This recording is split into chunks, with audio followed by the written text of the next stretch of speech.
el sistema nervioso, ¿no es cierto? Existen los famosos lóbulos: lóbulo frontal, lóbulo parietal, temporal, occipital, peninsular, pero que cada zona tiene una determinada función, y cuando esto se afecta presenta una determinada sintomatología que nos va a orientar a una determinada patología o enfermedad. Entonces, para esto tenemos que aprender también esto, que es el homúnculo de Penfield, donde está la cara interna y la cara de la convexidad del hemisferio cerebral. No estamos hablando de la cara basal. Acá en la cara interna tenemos todo lo que es la gran parte de la cara. Está representado por los miembros inferiores del pie, después vienen los miembros superiores, mucho más abajo la boca, la lengua, y tenemos todo lo que va bajando hacia abajo, todos los intestinos. Pues fíjense ustedes, todo esto está representado en la parte motora y en la parte sensitiva del cerebro. Pero, ¿qué es el síndrome global? Fíjense ustedes que es un conjunto de signos y síntomas, ¿no es cierto?, con ciertas lesiones focales cerebrales que son, y cuya interpretación nos permite diagnosticar ¿qué cosa? Un diagnóstico topográfico. O sea, cuando nosotros vemos un paciente que tiene una determinada sintomatología, este paciente tiene lesión en tal sector del cerebro. Eso es la lesión o diagnóstico, si quieren, topográfico. Ahora, si nosotros vemos esto, es parte del cerebro, ¿no es cierto? Preparado anatómico, tenemos la parte frontal, el pabellón auricular, tenemos la zona frontal, la cisura de Rolando, la cisura de Silvio, el lóbulo temporal, parietal y occipital, con surcos y cisuras del cerebro, un preparado anatómico. Esta es la corteza cerebral. Pero si nosotros vemos de esta manera, vamos a ver que, aparte de tener la corteza cerebral, vamos a tener ¿qué cosas? Arterias y venas corticales, aparte de una dura madre que envuelve, ¿no es cierto? Y por encima tenemos la calota.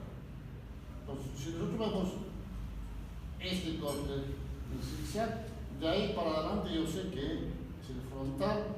De esta otra parte, abajo yo sé que es el temporal, tenemos el parietal y el occipital.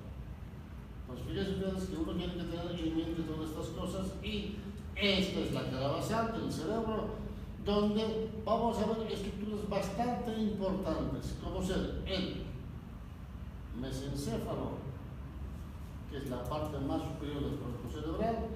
Tenemos esto que vemos acá, tercer ventrículo. Esto que va para atrás, el cuarto ventrículo. Tenemos al quiasma óptico, los nervios ópticos, nosotros las cintillas ópticas, acá la cintilla olfatoria, y más adelante está cortado, tenemos al bulbo olfatorio, la cara basal del temporal y la cara basal del occipital. No vamos a entrar en detalles porque se van a confundir mucho, simplemente para que vayan entendiendo de cómo está formada la cara basal del cerebro. Entonces, esta es la cara interna, ¿no es cierto? Y la parte central, esto que voy marcando, es el cuerpo calloso, ¿no es cierto? Y por dentro tenemos aquí a los ventrículos laterales, y dentro de los ventrículos laterales, ¿qué es lo que tenemos? Al plexo coroideo. Al plexo coroideo, ¿no es cierto? Entonces, todo esto son, digamos, detalles groseros que estamos viendo. No estamos hablando, no sé, del gyrus singular, el gyrus fusiforme, ¿no es cierto? El gyrus parahipocampal, el surco ginal, que es este. Entonces, esto para no confundirnos. Bien. Entonces, si nosotros sacamos parte del cerebro, vamos a ver cómo las fisuras se profundizan, ¿no es cierto? Por eso que nosotros tenemos, ¿no es cierto?, fíjense ustedes, una extensión considerable de corteza cerebral. No es lo que vemos en la superficie, sino que también ingresa y sigue siendo la corteza cerebral. Bien. Este autor estudió el cerebro y fue definiendo áreas determinadas, las llamadas áreas de Brodmann. Las áreas de Brodmann son aquellas áreas que van a definir directamente las funciones en la corteza cerebral. Acá tenemos un ejemplo, ¿no es cierto? El 1, 2 y 3, esta es la zona parietal. Postcentral, esta donde corresponde a lo que es la corteza somatosensorial primaria, o sea, la encargada de la sensibilidad. Esta área que es 4, la precentral, es el área motora, la corteza motora, donde nos hace que nosotros podamos movernos, mover nuestro brazo, escribir, ¿no es cierto? Hay algunos, seguramente acá uno está con la mano así, el otro se toca la oreja, el otro todo eso es por esta zona. Entonces, fíjense, esta zona es la encargada de hacer todo esto. Y el área 6, ¿no es cierto? El área 6, ¿no es cierto?, es la premotora. Esta área, el área 44, es el área del lenguaje, lo que hablamos, llamado el área de Broca. Cuando se lesiona esta zona, el paciente tendrá una afasia de Broca. Afasia de Broca. Entonces, fíjense ustedes, si nosotros vamos viendo todo esto, acá tenemos el área 17, 18 y 19, son los encargados de qué? Del área de la visión. El área de la visión. El área 41, 42 y 43 es el área de la audición. El área llamada el área de Wernicke. Es cuando el paciente, digamos, entiende, pero habla, pero no entiende. Entonces sabemos que está lesionado acá. Pues fíjense ustedes que todas estas áreas, cada área tiene una determinada función. La cara interna también tiene, y hay algunas áreas de la corteza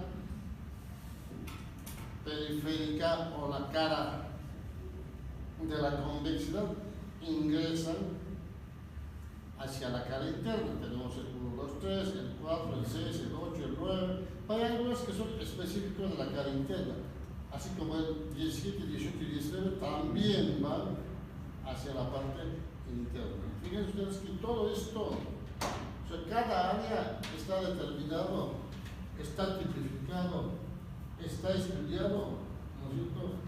Y tiene una determinada función. Entonces, si nosotros aprendemos esto con seguridad, vamos a llegar a un diagnóstico, no nos vamos a equivocar. Es importante que aprendan esto para entender la patología neurológica. Entonces, volvemos a los preparados anatómicos. Fíjense ustedes. Órbita, pabellón auricular, temporal, frontal, parietal, occipital. Fíjense la gran cantidad de arterias y venas corticales que tenemos en el cerebro. Pero no solamente ahí, fíjense también acá. Entonces nuevamente volvemos a ver qué cosa. El mesencéfalo, quiasma óptico, los nervios ópticos, las cilias olfatorias, ¿no es cierto? La carótida, que se va a dividir en la arteria cerebral anterior, que está cortada, y la arteria cerebral media. Acá tenemos la arteria maxilar, por donde sale la arteria cerebral posterior. Y esta arteria que vemos acá se llama arteria comunicante posterior. Entonces, cuando nosotros armamos todo esto, tenemos a lo que llamamos el polígono de Willis. ¿Es lo que es sencillo? Polígono de Willis. Entonces, nosotros tenemos que entender esto. ¿Por qué? Porque las arterias cerebrales posteriores van a dar irrigación ¿a qué? Al tronco cerebral. Van a dar irrigación a la cara interna del temporal, a la región occipital. Y obviamente las otras arterias van a dar irrigación a las áreas donde corresponde, ¿no es cierto? Entonces tenemos todo esto en la parte basal, donde sí vamos a ver que tenemos al polígono de Willis. Pero esta otra esquemita que vemos acá es la corteza superficial, la irrigación superficial. ¿Esto para ver qué? Se divide básicamente en varias áreas, dos áreas. El área órbitofrontal, o sea, las arterias que van a irrigar, la prefrontal, la presentral, la central, parietal anterior, parietal posterior, el angular, el temporal occipital, temporal posterior, temporal medio, temporal anterior y temporopolar. Esto, cuando nosotros vemos un infarto, digamos, vemos un infarto en la parte parietal posterior. Se lesiona esta zona, el resto sigue funcionando. Pero si nosotros vemos en profundidad, estas son las áreas irrigadas por las arterias importantes, las principales. Esto que vemos en celeste está dada o irrigada por la arteria cerebral anterior. Entonces, cuando yo veo esto, sé que la arteria cerebral anterior va a dar irrigación ¿a dónde? A la cara interna del cerebro, o cara medial del cerebro, ¿no es cierto? Pero si yo veo esto en color rojo, corresponde a la arteria cerebral media. Entonces sé que la arteria cerebral media da irrigación a una área extensa del hemisferio cerebral. Gran parte del hemisferio está dado por la arteria cerebral media. La parte posterior, o sea, la arteria cerebral posterior va a dar irrigación a lo que es la parte de la región posterior del mesencéfalo, digo, del encéfalo, y todo lo que es la fosa posterior, de color marrón. Entonces, fíjense que la arteria cerebral anterior media de la cerebral posterior va a dar irrigación a todo el mesencéfalo, digo, a todo el cerebro. Todo el cerebro. Entonces, cuando yo ya sé cómo es la irrigación, ya sé las áreas, ya sé que cada sector tiene una función, ¿no es cierto? Entonces tengo que aprender a ver la fisiopatología de los síndromes globales. Cuando hablamos de fisiopatología, nos referimos a que ciertas enfermedades van a dar lesión a las áreas del cerebro. Acá tenemos infarto isquémico, ¿no es cierto? Fíjense, el infarto isquémico. Se lesiona esta zona, pero el resto sigue funcionando, ¿no es cierto? Tenemos a los accidentes isquémicos transitorios, estos que de pronto dejan de hablar, o mover el brazo o la pierna, y dentro de las primeras 24 horas empiezan a recuperar. Tenemos los hematomas intracerebrales, ¿no es cierto?, que van a dar lesión cortical, puede ser periférico, puede ser profundo, pero lesiona, pero el resto sigue funcionando. Tenemos tumores cerebrales, ¿no es cierto? Un tumor cerebral puede ser metastásico, un absceso, ¿no es cierto?, que va a dar edema periférico, pero el resto sigue funcionando. Puede haber una encefalitis, puede haber un accidente de tránsito con un trauma de cráneo, con herida penetrante. Entonces, todo esto va a dar lo que llamamos el síndrome global. Porque estamos viendo que está lesionado una determinada zona una región del cerebro, pero el resto no. Entonces yo sé que si está lesionada la parte frontal, por ejemplo, cerca al área central, el paciente tendrá problemas probablemente motores. No podrá mover el brazo, la pierna, ¿no es cierto? Ahora, si yo veo que la lesión es bastante anterior en el polo frontal, probablemente el paciente tenga trastornos de conducta. Pero va a poder mover los brazos, va a poder hablar. O simplemente, si tenemos lesión parietal, el paciente probablemente sí mueva, pero no siente, no tiene sensibilidad. Entonces yo por eso tengo que entender lo que se llaman las áreas de Brodmann. Las áreas de Brodmann. Bien, entonces vamos por el lóbulo frontal. En el lóbulo frontal, ¿qué es lo que nos interesa saber? El área 4 presencial es el área motora, el área premotora, que es, si quiere, en la parte, digamos, secundaria de la función motora, el campo ocular, por acá, frontal, tenemos el área 44 y 45, el área de Broca, el área del lenguaje, ¿no es cierto? Tenemos el área 9, 12, 45 y 47, ¿no es cierto? Llamadas corteza prefrontal, las que van a dar trastornos de conducta. Trastornos de conducta. Entonces, acá este esquema es más o menos para mostrar lo mismo que estamos hablando. Ahora, cuando yo tengo lesión de la cara, de la convexidad, ¿qué es lo que voy a tener? Fíjense ustedes. Apatía, anemia, asinesia, cambios de la personalidad, falta de iniciativa, deterioro del juicio personal, ¿no es cierto? El paciente va a tener planicinesia, incapacidad de la abstracción. Todo esto va a tener el paciente cuando está lesionado la parte prefrontal. Pero ¿qué pasa si vemos la cara orbitaria? Fíjense, en la cara orbitaria, ¿no es cierto?, es la parte basal.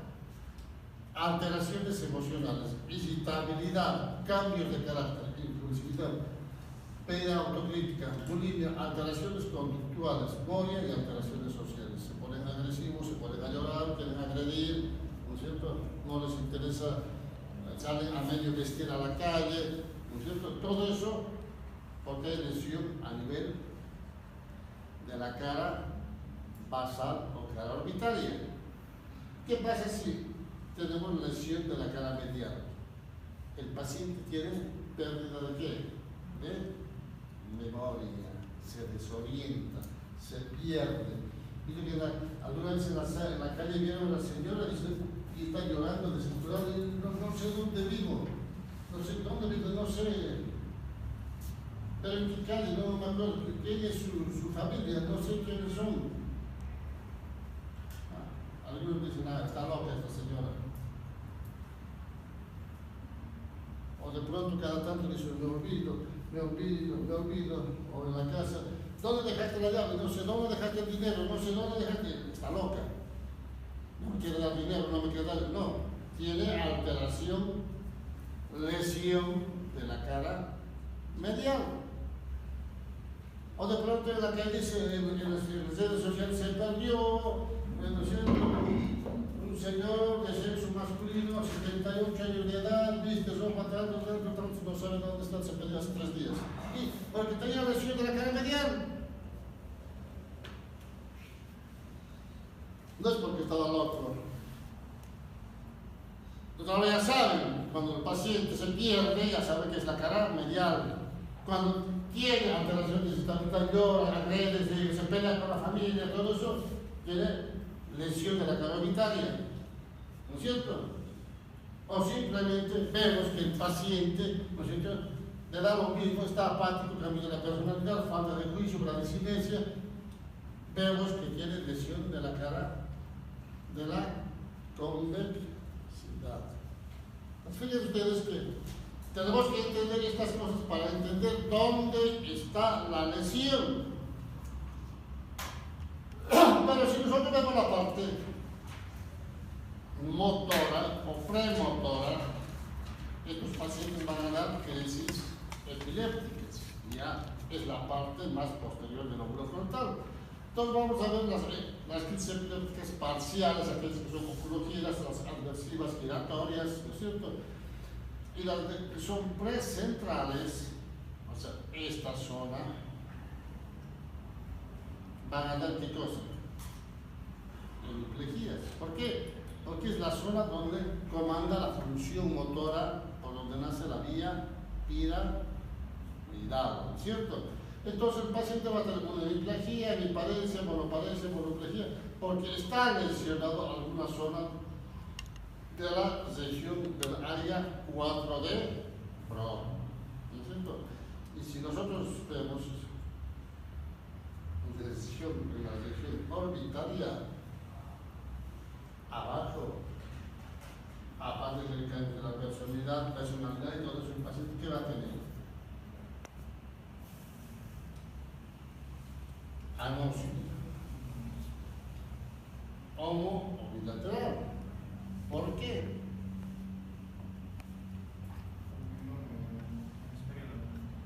¿Cómo? No. ¿Por qué? Porque abajo tenemos ¿qué cosa? La cintilla olfatoria. ¿No es cierto?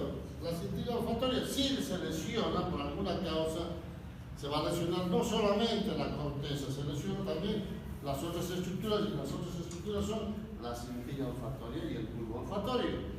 Entonces, el paciente va a tener anosmia, hiposmia, hiperosmia, etc. ¿No es cierto? Ahora ya saben. Bien, seguimos. ¿Qué pasa con las funciones del lóbulo parietal? El área 1, 2, 3 de Brodmann es la encargada de las sensaciones receptivas propioceptivas y exquisitas. El área primaria sensorial. El área secundaria, ¿no es cierto?, es la que está posterior, ¿no es cierto?, son las áreas de asociación, la coordinación, integración, refinamiento de los estímulos subestésicos, etc. Y esta zona, que es el lóbulo parietal superior, es el área 57 de Brodmann, está encargado ¿de qué? De la localización y discriminación sensorial, la estereognosis.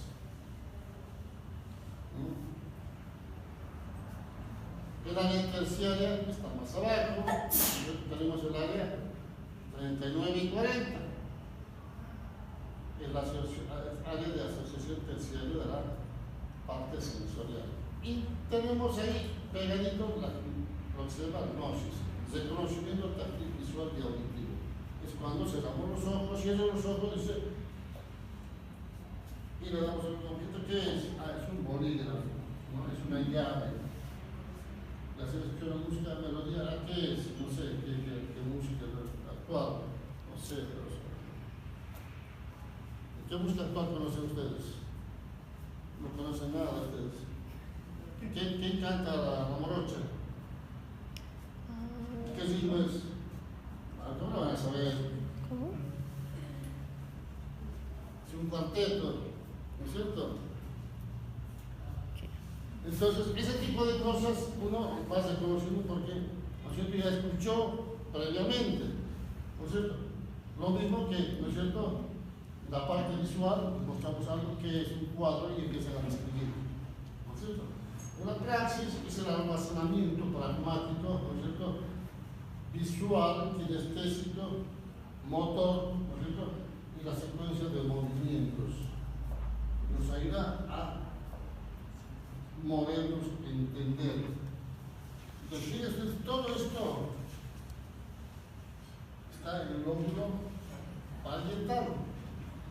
También está encargado de qué? De reconocer el esquema corporal, la postura, las alteraciones corporales, corporales, discriminación izquierda-derecha, Todo eso está dado por el lóbulo parietal. Cuando hay lesión del lóbulo parietal, en general algunos pacientes no reconocen su mitad de cuerpo, es lo que se llama la negligencia. Entonces dicen, no, esta mitad del cuerpo no es mío, no sé de quién es. ¿No es cierto? Entonces, ¿por qué? Ya sabemos por qué está la lesión, ¿dónde? En el lóbulo parietal. En el lóbulo parietal. Y finalmente tenemos la parte más inferior, tenemos el área del lenguaje, donde va a estar encargado de qué? De interpretar los tonos de lo que hablamos. A veces uno habla fuerte, grita, se enoja, ¿no es cierto? Está alegre. Entonces los tonos, el ritmo, ¿no es cierto? Y la modulación del sonido del lenguaje. Fíjense ustedes que todo esto está muy pegadito acá. Entonces, hay muchas cosas que tenemos que entender para decir dónde está la lesión. Si yo tengo el lóbulo temporal, entonces, ¿qué es lo que me interesa saber? El área 41 que está acá es el área corteza auditiva primaria de la corteza. El área 42 y 22 son las áreas secundarias. El área de la circunvolución de Hessel está integrado por el área 41 y 42. Pero el área 22, en la parte más posterior, se lo considera el área de Wernicke, es el área de la comprensión. Para que entiendan ustedes, lo vamos a profundizar mucho, pero en el tema de las afasiologías, porque la afasiología es una especialidad para entender las afasias, ¿no es cierto?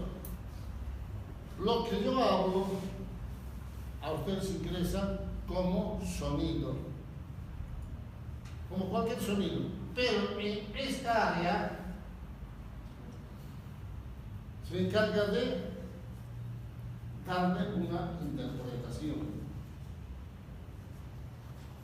A eso se llama, lo que se llama, ¿no es cierto?, la interpretación de los engramas y los morfemas. Los engramas, el tema de los movimientos y los morfemas, darle el contenido, ¿no es cierto?, el significado al sonido que ingresa al cerebro. Cuando está lesionado esto, el área de Wernicke, el paciente, ¿no es cierto?, recibe la información, ingresa el sonido, pero no le da la interpretación.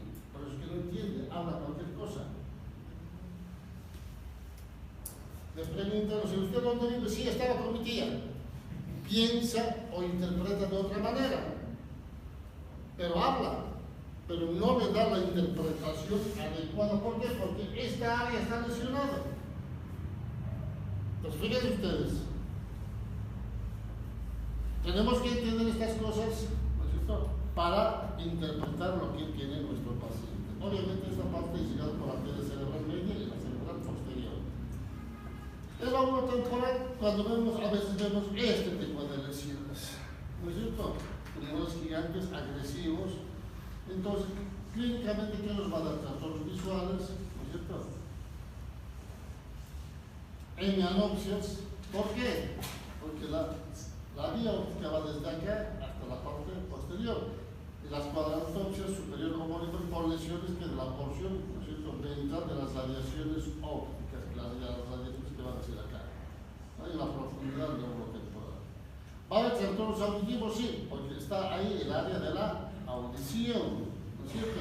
Ilusiones auditivas, alucinaciones sobre la corteza cortical pura, la agnosia auditiva, o sea, sordera verbal pura, por ejemplo, le hablo y no reconoce lo que hablo, pero escucho una música, una melodía, dice, ah, esta música, ¿no es cierto? O agnosia auditiva para los sonidos, habla pero no reconoce ninguna melodía, ninguna música. No sabemos qué es, ¿qué? Una vez escuché, no sé, ¿qué música está actuando? ¿Qué ritmo? ¿Qué ritmo escuchan ustedes? Pero no escuchan ustedes nada.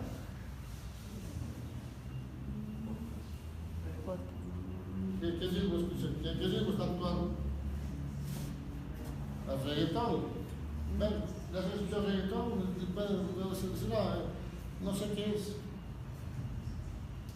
Entonces, fíjense ustedes que todo eso puede, ¿no es cierto?, por esta lesión que es gigante, puede darnos este tipo de sintomatología. Pero también existe esto, Esta señal se llama la región temporomesial. Cuando hay lesión en la región temporomesial, vamos a tener crisis epilépticas. Pues aquellos pacientes que vienen con convulsiones una vez, 2 veces, 3 veces, 4 veces, y les estudian y no saben dónde está. Hay una esclerosis temporomesial que va a provocar epilepsia. Las simples son con conservación de conciencia, pero no pierden el conocimiento. Las autonómicas van a tener síntomas gastrointestinales, palidez, pues presión baja. Las psíquicas, sensación de haber vivido ya antes algo que nunca vivieron o vieron. Y las somatosensitivas son aquellas que escuchan ruidos que nadie escucha, sienten olores que nadie siente, ¿no es cierto? Todo esto son las simples. Pero tenemos las complejas, sí, estas sí pierden el conocimiento. Las anteriores no, estas pierden el conocimiento, las famosas las crisis tónico-clónicas, ¿no es cierto? El automatismo, movimientos involuntarios repetitivos con la amnesia posterior. Otras manifestaciones de las lesiones temporales y convulsiones, vamos a tener la fase de Wernicke, temblor coriacetóxico, los trastornos de conducta, trastornos de la memoria, trastornos del aprendizaje y los vesticulares, porque es cerca, ¿no es cierto?, de la vía auditiva. El lóbulo occipital, tenemos acá las funciones visuales, el área 17, 18 y 19 de Broadway, el 17 es el área principal, área primaria, el 18 y el 19 son las áreas de asociación o secundarias que van a ayudar, digamos, a entender o interpretar en el tema de la visión. Entonces, son aquellos encargados del color, del movimiento, etcétera, etcétera. Está llegado por la arteria cerebral posterior. ¿Cómo se manifiesta esto? Cuando hay lesión en esta zona, se va a manifestar por alteración campimétrica, alteración del campo visual. Ya hablamos del campo visual, ¿no es cierto? Entonces, ¿qué nos va a dar? Alteraciones de tipo cuadratopsias. ¿Puede darnos hemianopsias? Sí, pero es muy raro. Tiene que ser una lesión muy extensa. En general nos dan las famosas cuadratopsias.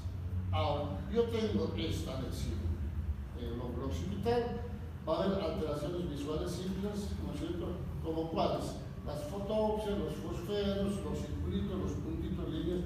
Es como cuando alguna vez ustedes vieron los televisores en blanco y negro, o en las películas ves los huesos y unas raíces y la antena están moviendo, y más o menos lo mismo. Más o menos lo mismo. En las complejas ya ven que ven animales caminando, objetos que se mueven, las personas que están presentes, todo eso. ¿Por qué? Porque dicen, no, mira el animal, mira, ¿dónde? No vemos nada. Sí, no, pero no ves, está ahí. O simplemente el síndrome de Moller, ¿no es cierto? Son alucinaciones visuales en los campos ciegos. ¿Eso qué significa? El paciente sabe que tiene una lesión, nosotros médicos sabemos que tiene una lesión, el paciente jura que puede ver con ese ojo lesionado, pero no, está lesionado, no va a ver. El paciente sigue defendiendo que sí puede. Las ilusiones visuales en general se presentan con distorsión de la forma, el tamaño, el movimiento, el color. Entonces, cuando pasa este tipo de cosas, ¿qué vamos a tener? Las palinopsias, las micropsias, las macropsias, teleopsias, las dismorfias y las poliopsias. Todo esto es, si quieren, distorsión del tamaño, la forma, el movimiento de los objetos y las personas. ¿Va a haber trastornos en la percepción de los colores? Sí, cuando hay lesión de las áreas secundarias de la región de la visión del lóbulo occipital. Va a haber acromatopsias por lesión occipital, o las metacromatopsias o las monocromatopsias. ¿Eso qué significa? Que ven un solo color, ¿no es cierto? O ven como estuviéramos viendo las películas en blanco y negro. Las películas aquí en blanco y negro, bueno, más o menos. Agnosia visual. En general, cuando hablamos de agnosia visual, se refiere a qué? El paciente va a tener no va a poder reconocer los objetos, los colores, la proporción glossia, la simultánea glossia o la topográfica por lesión occipital. Pero si yo veo esto, lesión de ambos lóbulos occipitales, con seguridad voy a tener lo que se llama ceguera cortical por destrucción del área 17. Entonces el paciente no va a ver, queda ciego. Pero fíjense, entonces el paciente tiene ciego y nosotros le vemos la pupila, pues se supone que lo primero que vemos es la pupila, con la linterna alumbramos. Y la pupila se contrae y se dilata. Las pupilas están simétricas, están isogónicas, del mismo tamaño. ¿No es cierto? Si yo le digo al paciente, mire, va a mirar, a base que mira para la derecha, va a llevar a la izquierda, va a llevar arriba, abajo. El movimiento no puede estar presente. Pero no ve. ¿Por qué? ¿Por qué las pupilas van a estar normales?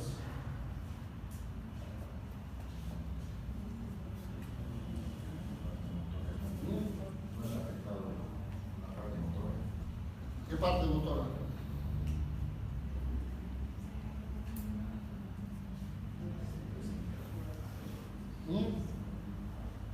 ¿Por qué? Porque no está lesionado el tercer par craneal. Está lesionado la región occipital. Pues cuidado de confundirse con los pacientes. Entonces tenemos el síndrome de Danton, el paciente que está ciego, jura y perjura que puede ver. Es decir, camina, como está en la habitación ya sabe dónde está la mesa, dónde está la silla y camina, calcula. Pero si lo sacan a la calle, a otro lugar, no va a poder. Pero cuando está dentro de la zona, el área donde conoce, puede manejarse perfectamente. Pero no ve. El paciente jura que sí ve. Y tenemos la alexia señalográfica. La alexia señalográfica significa que el paciente puede escribir, pero no puede leer. ¿Esto por qué? Porque si en este momento yo les digo a todos, cierren los ojos y escriban la letra mamá, todos van a escribir. ¿Por qué? Porque en su mente ya saben cómo es la M, cómo es la A, ¿no es cierto? Y se repite eso. Es fácil. Pero si yo les doy otro artículo y todos con los ojos cerrados les digo, lean, porque no saben qué es, no van a leer, porque no dice lo mismo, mamá, pero no lo van a leer. Entonces a eso se refiere esta parte que dice alexia agráfica. Bien. ¿Alguna pregunta, jóvenes? ¿Quedó claro? ¿Seguro? Pues entonces ya saben ahora. Tienen que aprender los síndromes globales para entender dónde está la lesión cuando el paciente manifieste, ¿no es cierto?, síntomas neurológicos. Muy jóvenes.